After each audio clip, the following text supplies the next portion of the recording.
Welcome to Coffee with Keith. Um, we just got back from an exciting trip, Washington, D.C., where we took a lot of students, teach about respect and honor, and we saw a lot of cool history. We're going to discuss that today. And I have Ariel, I have Colin, I have Isaiah, and they might have a few questions for me. I have a few for them. We like to learn as we go. And this was not a campaign trail event. This was just a love of our founding fathers and the Constitution and our veterans, and this is what we did. We went out and respected everybody. With that being said, Colin, I'll probably pick on you first. You have a lot of questions for me, Yep. and then I'll have some for you as well. What was your experience in like? How'd you like the museums? The museums, I missed out on a couple because I drove the van, um, but most of them I caught. I love art. That last one we went to, with all the portraits and the statues, I just loved it. I got pictures from way back in the 1400s in some of these, and that was just amazing. So I did love the archives as well, but I'd have to say my favorite one was the artwork from hundreds and hundreds of years old. How about yourself? What was your favorite of just the museums, not of everything, but just all the museums? I would say the last art museum, and then the other museum that had like dinosaur bones, stuff like that. Was that the Natural History Museum? Was that the one? Yeah, that was pretty cool. Yeah. Now, Ariel, same question to you. What would you say your favorite museum? We went to a lot of Smithsonian's, not of the memorials, but just of the museums. What would you say your favorite one was? I really enjoyed the Ford's Museum. The Ford Museum, that was pretty cool. For those of you, we ended up touring Ford Theater, where Lincoln was shot. And we saw a Broadway play there, Little Shop of Horrors. And then afterwards, we all got autographs, and it was pretty cool. That was a special moment for everybody. May I ask you, Isaiah? I know you don't Yes, want to sir. ask me. What would you say of the museums only? I like the art museums because like they showed like they showed like what they thought of people back then, like what themselves, and yeah, I really like the art museums. Yeah. Were there any like places you wanted to like explore more? Wish you had more time. That's what we're gonna all kind of have a talk. It's gonna be lessons learned. How can we make it funner? Fun, funner. My wife will get after me with my English for that one. How do we make it more interesting? A little more, just say, economical. We had some wasted time and we rushed. So we're gonna try to figure out where would we like to spend a little more time. I would like to spend more time at that native museum we went to. There was a American Indian Museum where they had the Native American arts everywhere. I wish we spent a little more time there. Um, I'd like to spend a little more time at Arlington. There was just so much to do there. I think that alone could be a little more than half the day, but it was fun still, even though it rained on us. It was still fun. I would say the timings that we had to have going between the places, we kind of bounced back and forth. It seemed like it's like, hey, we were just here. Maybe do a little better job logistically how we can do that. It will make it interesting.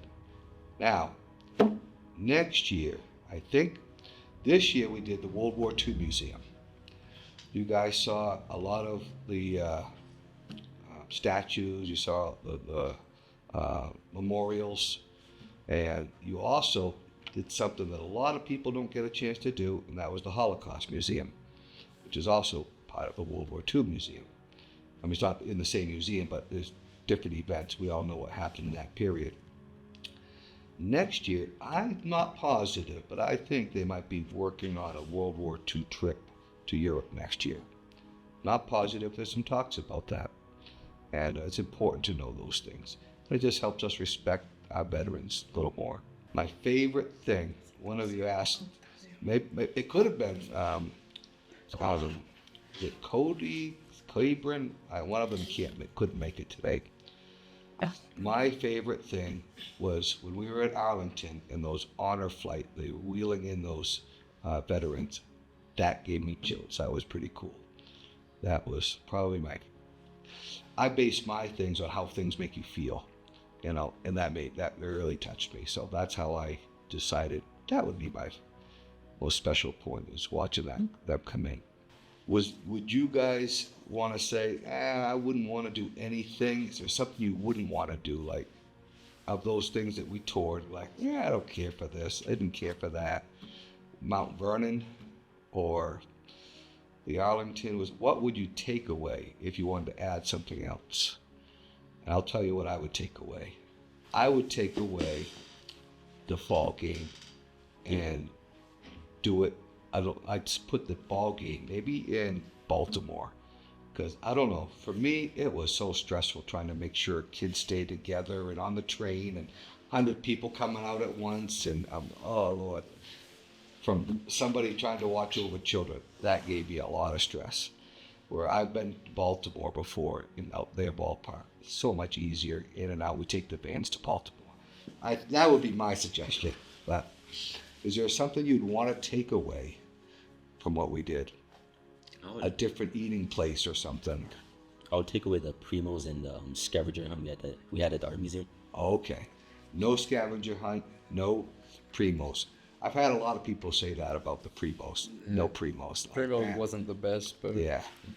I like the scavenger hunt we did. Like you were talking in the van, how we should do more scavenger hunts. I think that it puts us together as like a team and like build something. Yeah. Yeah. Or a different type of a scavenger hunt, maybe. Sure. I don't know. I felt like that place was more like a higher end place, and like you should like actually look at it more instead of just like rushing around and trying to. You know what? That's great insight. That's true. I like that idea. You want to take your time to sit there and learn. Now, I did art for 4 years all through high school.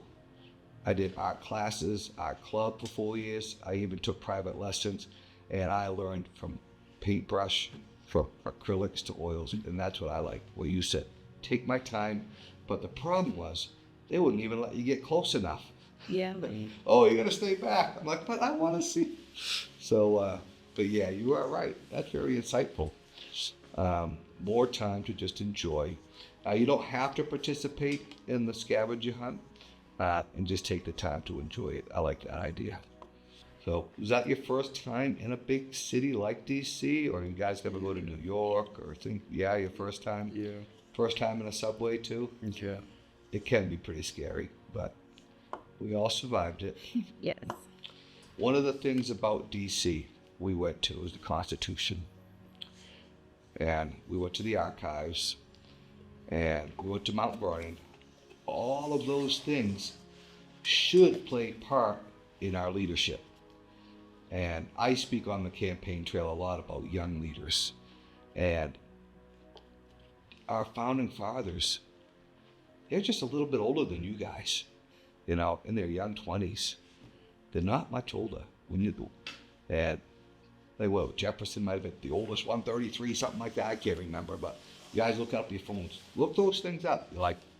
But now our leaders they want to get into the power. They want to stay there forever. And now we got 80-year-old men out there and 70-year-old, 60. But it used to be that it was the youth that used to be our leaders. And that's something we have to instill in our youth, in you guys as our students, because you're going to be the ones that are going to take over for us. You should be leading us. You're going to go off to college, and you're going to come back and be leaders in your community, and I think that's important. So when you go, we take you to these places because we want you to learn the respect what our other leaders have done and what they've given us, and preserve those things for us. So when I talk about respect and honor and Constitution and things like that, well, it's kind of important to everybody really.